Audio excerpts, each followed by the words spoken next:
Hi everyone and welcome to Linda's Italian Kitchen.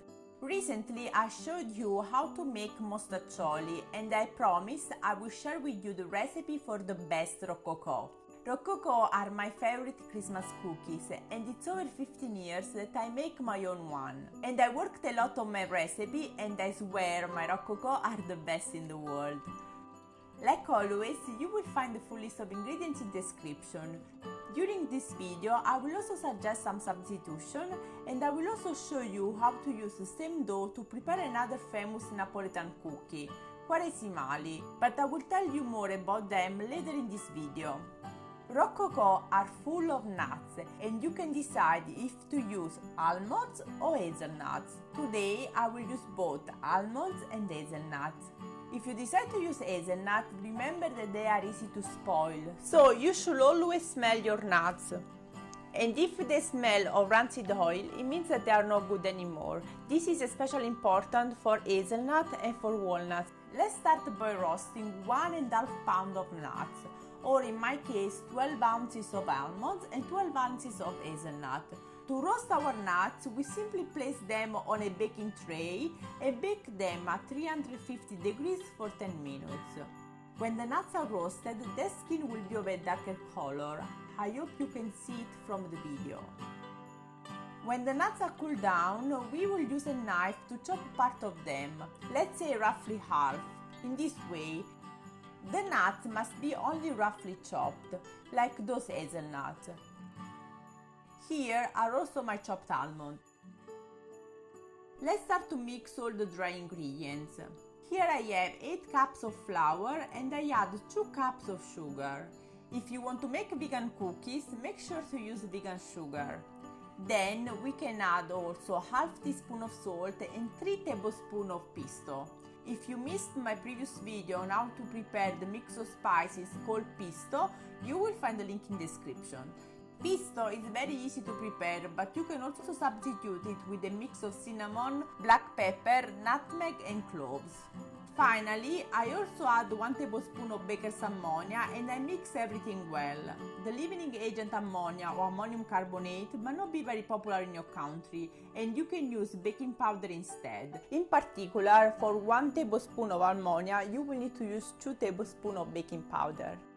You can also add nuts now, but because I'm using 2 different types of nuts, I will add them later. We then add the zest of 4 mandarins, 1 orange and 1 lemon to 1/3 cup of honey. Because we are using the skin of those citruses, I would suggest using organic products. Also, if you want to make those cookies vegan, you can substitute honey with half cup of sugar or with 1/3 cup of vegan honey, because some vegan people don't eat honey. Some people add candied orange peel to roccocò, but I don't, because I'm not a great fan of it, and also because I add already so much citrus to my roccocò that are already good like that. This mix smells so good. Then we squeeze the orange and the mandarins, as we will add 1 generous cup of their juice to our roccocò. Actually, my mandarins today were so big that I had to use only 3 of them. Now we can combine all the ingredients together and start kneading our dough. I start mixing with a spoon, but later I will transfer the dough on a clean surface and I will keep kneading it and add some water if the dough is too hard. By the way, today I use half cup of water. If you're enjoying this video, leave me a like or a comment and don't forget to subscribe to my channel.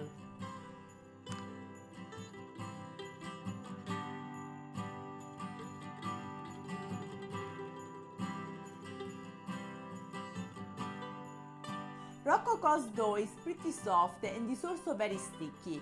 It's actually a bit annoying, so don't worry if you will have a bit of mess around while preparing roccocò. It's normal. Now I divide my dough in 2 parts, and to half of it I add almonds and to the other half I add hazelnut. Yeah, those cookies are full of nuts.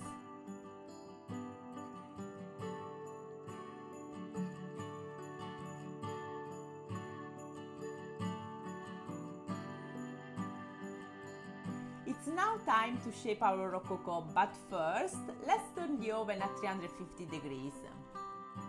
Let's start by dividing the dough in pieces of roughly 2.3 ounces each. Then we will give each ball a sausage shape. This step is not very easy because rococo are so full of nuts that they tend to become empty inside when we roll them. So take your time and make sure that they are not empty inside. We want each sausage roughly 8 inches long. Then we form a ring by sticking together the two edges of the sausage. We can use a finger to press a bit and make sure that the two edges are sticking together, in this way.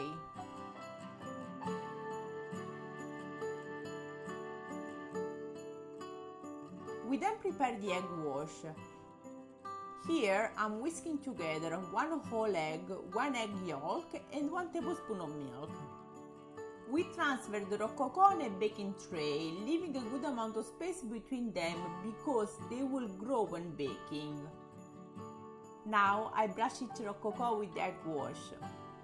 Once I'm done brushing each rococo, I re-brush all of them, as I found that brushing the rococo twice makes them prettier. If you are preparing vegan rococo, you can brush rococo with coconut oil or simply skip this step. Let's bake our rococo at 350 degrees for 18-20 minutes or until the top becomes of a nice amber color. In this way you will get soft cookies. By the way, don't get scared if rococo looks softer than expected when you put them out of the oven, as they will become harder when they get cold.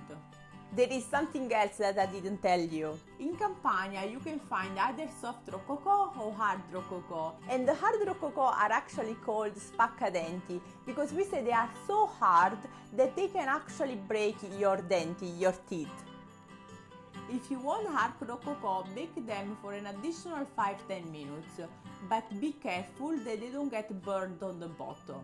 Spaccadenti are also my favorite rococo, but for some reason my family only likes the soft rococo, and for this reason during Christmas time I usually prepare quaresimali also using the same dough rococo. Quaresimali are cookies prepared during Easter time, and basically every region in Italy has its own recipe.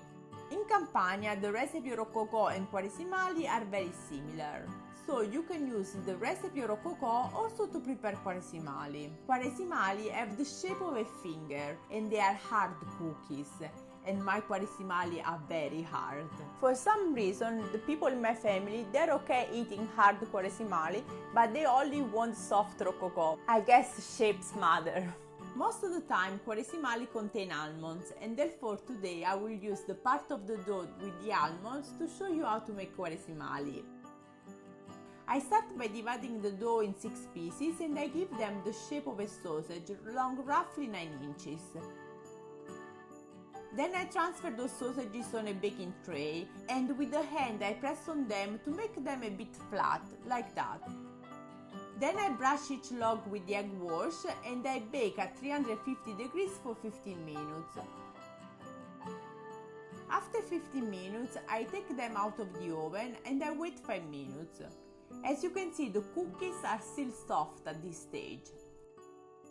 After 5 minutes, when they are still hot, I cut them with a sharp knife, in this way. I then place them on the oven grid with the cut side facing the grid, and I bake them for roughly 10-15 minutes at 300 degrees. I then turn off the oven and leave quaresimali other 15 minutes inside the oven before take them out to cool down. And voila! Also our hard quaresimali are ready, and I'm happy because also this year I can eat my favorite cookies. Buon appetito! With the doses I gave you today, I prepared 21 roccocò and 56 quaresimali, enough for my family and to give some away as presents. Have you ever tried roccocò quaresimali from Naples? If yes, which one do you prefer the most? Leave me a comment and let me know if you belong to the soft or hard roccocò team. Thank you for watching my video. If you like my mission to share authentic Italian recipes with you all, please consider supporting my work by subscribing to my channel or by leaving a like or a comment to my videos. And thank you in advance for supporting me. See you soon!